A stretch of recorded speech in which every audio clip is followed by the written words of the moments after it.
Good evening, friends. Welcome back to our channel Ramajayam. அன்னையின் அருள்வாக்கு. மனசோர்வு என்பது பலவீனத்தின் அறிகுறி. அது மிக கெடுதலானதும் கூட. நீங்கள் இடையூறுகளை விட்டு ஓடுவதால் அவை உங்களை விட்டு விலகி ஓடுவதில்லை. வருத்தத்தில் மூழ்கி கிடப்பதால் வேதனைகள் விலகிவிடுமா? அமைதியோடும் மன உறுதியோடும் உங்களை நேருக்கு நேர் பாருங்கள். எவ்விதத்திலும் அதைரியப்பட்டு விடாதீர்கள். தெய்வத்தின் கருணையின் நம்பிக்கை அற்றவராகி விடாதீர்கள். உங்களுக்கு வெளியே எத்தனை கஷ்டங்கள் இருந்தாலும் உங்களுடைய விருப்பத்திலும் நம்பிக்கையிலும் உறுதியாக இருங்கள்.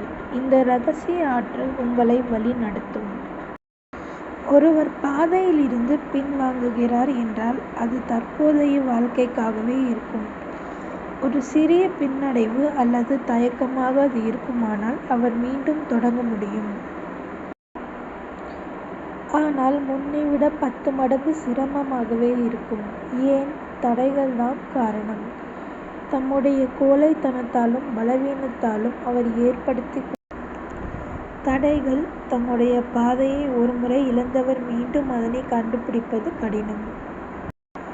விரும்பத்தகாத சக்திகள் தங்களை விழுங்கிக் கொண்டு இருப்பதாகவும் தாங்கள் அவற்றுக்கு இரையாகிக் கொண்டிருப்பதாகவும் நிறைய பேர் கருதி கொண்டிருக்கிறார்கள்.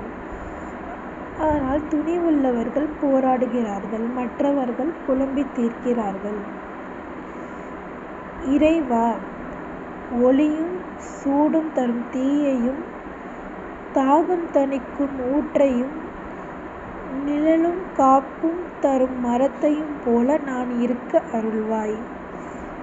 நாளாக உன்னிடம் எனது நம்பிக்கையும் உள்ளுறுதியும் அதிகரிக்கின்றன.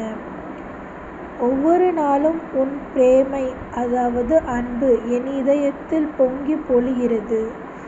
உன் ஜோதி அதிகமாவதுடன் மிக இனிமையாக ஜொலிக்கிறது. வர வர உன் காரியத்திற்கும் என் வாழ்விற்கும் எனது தனிமைக்கும் அகில உலகிற்கும் நான் வேறுபாடு காணவில்லை. இறைவா, உனது மகிமை ஆனந்தம், உன் உண்மை அற்புதம். எல்லாம் வல்ல உன் அன்பே உலகை காக்கும். இறைவா, நித்திய குருவே, நீயே என் ஜோதி, என் சாந்தம். என்னை நடத்து, என் கண்ணை திற, என் இதயத்தை ஒளி செய். விலகாமல் உன்னை அடையும் பாதையில் என்னை நடத்து. இறைவா, உன்னை தவிர வேறு இச்சை எனக்கு இல்லாத அருள். என் செயல் எல்லாம் உனது திவ்ய தர்ம விளக்கமாய் இருக்க அருள். ஒரு மகா ஜோதியில் நான் மூழ்கினேன். உன் உணர்வை தவிர வேறு இல்லை. சாந்தம், உலகெல்லாம் சாந்தம். தேங்க்ஸ் ஃபார் வாட்சிங். நன்றி ஃப்ரெண்ட்ஸ்.